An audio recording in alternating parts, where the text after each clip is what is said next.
Number one question. An infertile couple was advised to undergo in vitro fertilization by the doctors. Out of the options given below, select the correct stage for transfer to the fallopian tube for successful results. So the options are zygote only, zygote or early embryo up to 8 blastomeres, embryo with more than 8 blastomeres, blastocyst stage.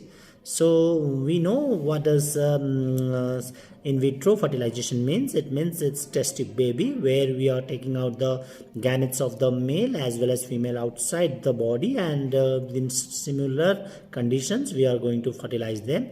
After fertilization we are keeping that back into the fallopian tube. So here it's the question is it that only in zygote stage, or it can be in some other also? Our answer should be zygote or early embryo up to 8 blastomeres, because when we fertilize, it's not compulsory that it will stay in that same way. It might, because the environment is similar, so it might start division to 2 or 4 or 8 cells. So that's why the answer should be zygote or early embryo up to 8 blastomeres. Okay. So whereas when we talk about embryo with more than 8 blastomeres, it should be transferred in uterus. Okay, uterus. That's what intrauterine in transfer. And whereas blastocyst, we know that is used for let's say implantation. So let's go with the other second question.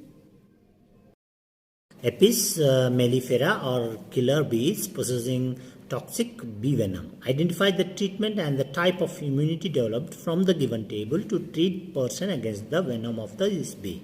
Obviously, by listening this question, it seems as if it is out of syllabus, but no, it's not out of syllabus. It's something related to immunity. So you just understand when we say Apis mellifera, don't get confused. Just remember the toxic bee venom. That means it's like snake venom. We studied in snake venom. We give immediately the performed antibodies. That provides passive immunization. So that's what it is. Why we are saying passive immunization? Because it's directly they are acting on that particular venom. That's why we are saying passive immunization. If they initiate our body to produce antibody for long times, then that would be active. Here it's not that. Here it's directly these performed antibodies will start functioning. So that's the same thing. That's why our answer should be C, performed antibodies. That's giving us the passive immunization. Okay.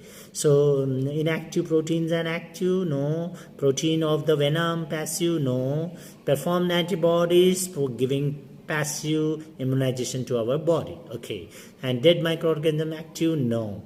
So let's go with the other question. That is question number 6. Interferons are most effective in making non-infected cells resistant against the spread of which following disease in humans? So interferons, when we hear this word, we understand about viruses. Yes? In eukaryotic cells, viruses, once if the virus infect our body, then our body will have some proteins which are called as interferons, which will give protection with the to infect with other cells. So same virus cannot infect to other cells. So that's interferons, that gives. So let's see here which are the options in which this works. So it says Ascariasis, that means Ascaridis. It's Ascalmenthis, so it's not. Ringworms, it's a fungus, so it's not. Amoebiasis, obviously Entamoeba histolytica, so it's not. AIDS in human beings, and that's the virus. So our answer should be D, AIDS. Okay, interferons are most effective in making non-infected cells. Yes, that's AIDS answer.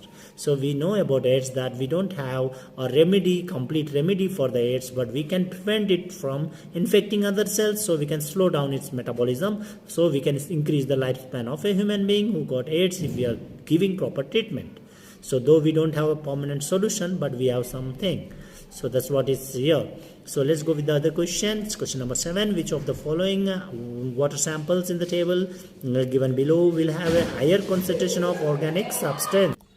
So water sample, level of pollution, value of board. What is board? Biochemical oxygen demand, biological oxygen demand, the amount of oxygen required by the microbes to digest all the organic waste in a liter of water is called as board, biochemical oxygen demand. That means if there are more waste material, that means more oxygen demand, and more oxygen demand, that means more bad the water is. So that's what is biochemical oxygen demand. So demand for more oxygen means more organic matter. More organic means more pollution. So if there is high board, that means it should be high organic matter and high demand. So that's what is directly relationship. Let's see the options. A says high. Yes, of course, high. Level of pollution is high, board also is high. That's the right answer. Let's give. So C low, no. C low, high, no. D high, low, no. So our answer is high. So level of pollution and value of both will be high in bad water, sewage water.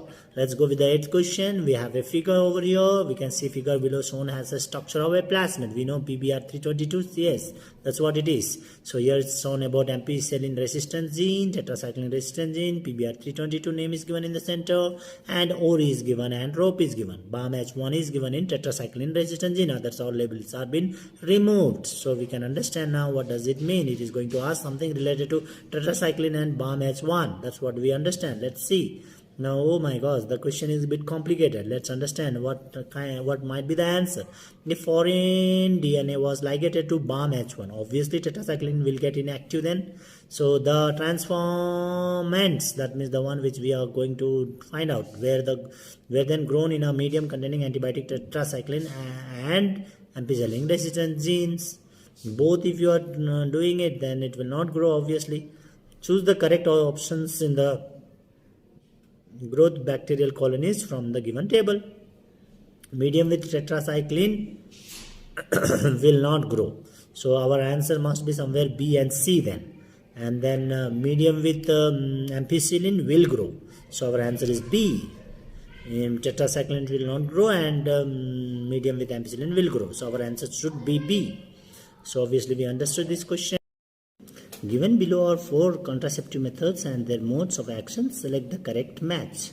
So A given condoms. Let's check the following. So ovum not able to reach fallopian tube. No, condom does not do that. Prevent ovulation. No. Prevent sperm reaching the cervix. Yes, this 3 option is for A. So we need to tally A with 3. Vasectomy. Let's see. Ovum not able to reach the fallopian tube. No. Prevent ovulation. No. So the last one, semen contains no sperm. Yes, vasectomy is semen contains no sperm because vasectomy is done, that is cut off vas deferens. So after vas deferens, there are glands which secrete semen. That's why semen will be coming out, but there will be no sperm in it. That's vasectomy is the right answer for the 4th one. Pills prevent ovulation obviously, and tubectomy. Ovum not able to reach the fallopian tube. So the option is C. You can see in C, A is connected to 3, B is connected to 4, C is connected to 2, and D is connected to 1. That's what our answer is. Okay. So let's go with the 3rd question. So which of the following amino acids residue will constitute the histone core? So options are lysine and arginine, asparagine and arginine, glutamic and lysine, asparagine and glutamate. For this specifically, some clues will not be there. You should by heart it. It's lysine and arginine. So let's go with the other one. Evolutionary convergence is development of a common set of features in group of different ancestry. Yes, it's common set of features in a group of different ancestry. So our answer should be A. Let's check others. Dissimilar set of functions in closely relative organisms. No. So that must be of homologous or homology. Then common set of structures in close relatives. No, that is same species, it happens.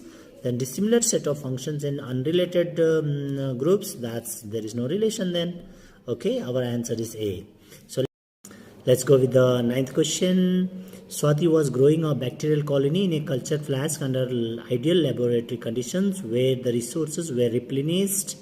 Which of the following equations will represent the growth in this case? So we have an idea about these growth curves. We have two growth curves. One is called exponential growth curve, and one is called as logistic growth curve. So we know exponential means all the resources should be unlimited, whereas when we talk about limited, that's Parhal's logistic growth curve, where carrying capacity will stop it. That might be disease or resources overing or whatever. So let's see the options. What does it say? So where population size is n, birth rate is b, death rate is d, unit time period is t, and carrying capacity is k. So dn by dt is equal to kn. There is no equation as such.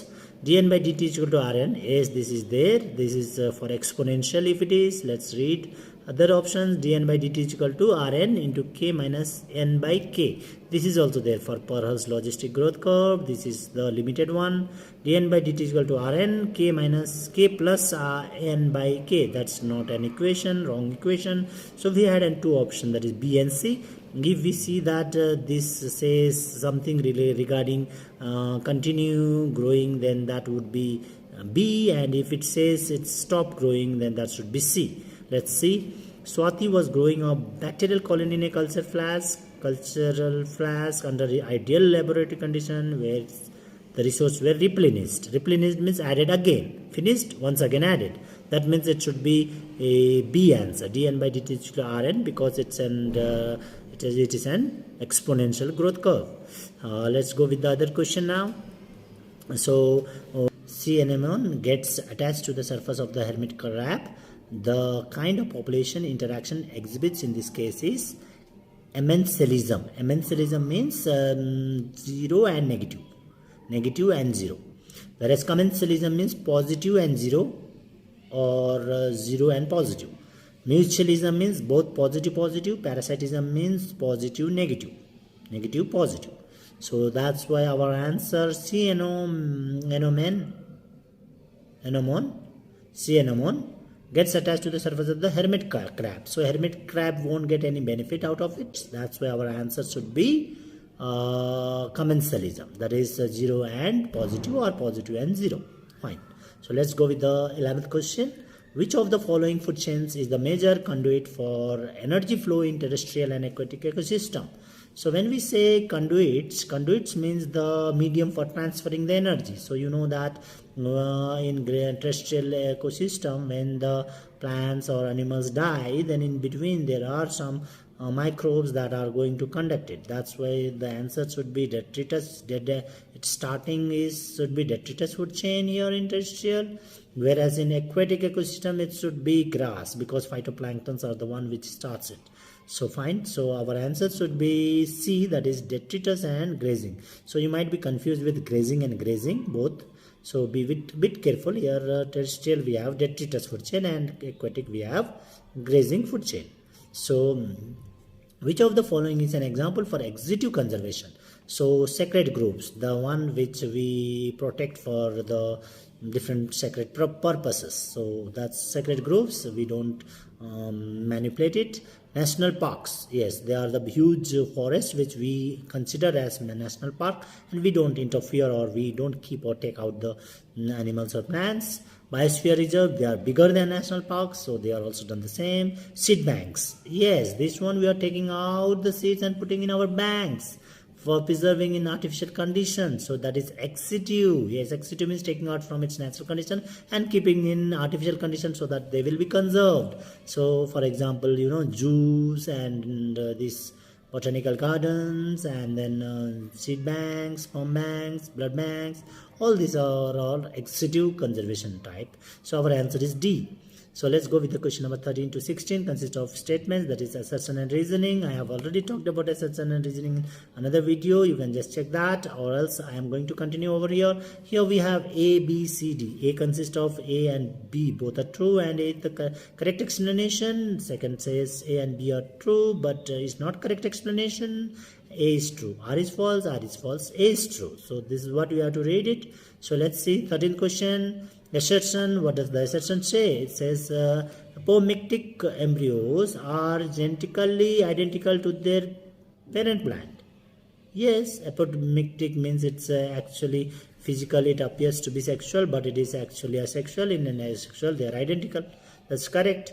So reason says apomixis is the product of seeds without fertilization. That's also right, and it is the correct explanation. So our answer should be A. So assertion is right, and it is the reason is the correct explanation of assertion.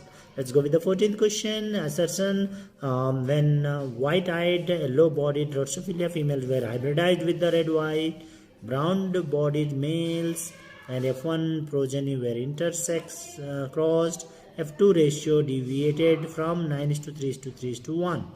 Reason says when two genes in a hybrid are in the same chromosome, the portion of the parental chromosome gene combines is much higher than that of non-parental type. So when we say 9:3:1 did not get, means that the answer should be right.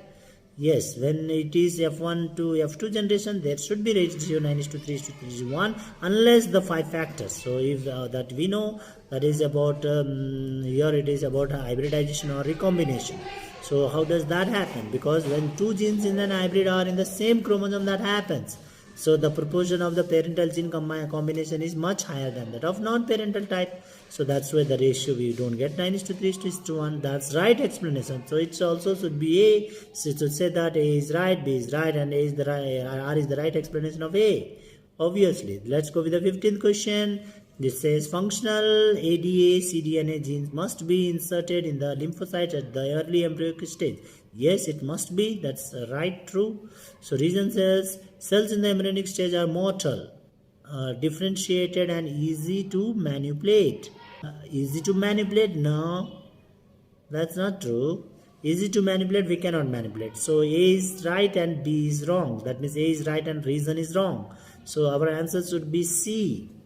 And let's go with the last question regarding this. We see that the given age pyramid is given, and then in that the question that they asked is, it is a stable population.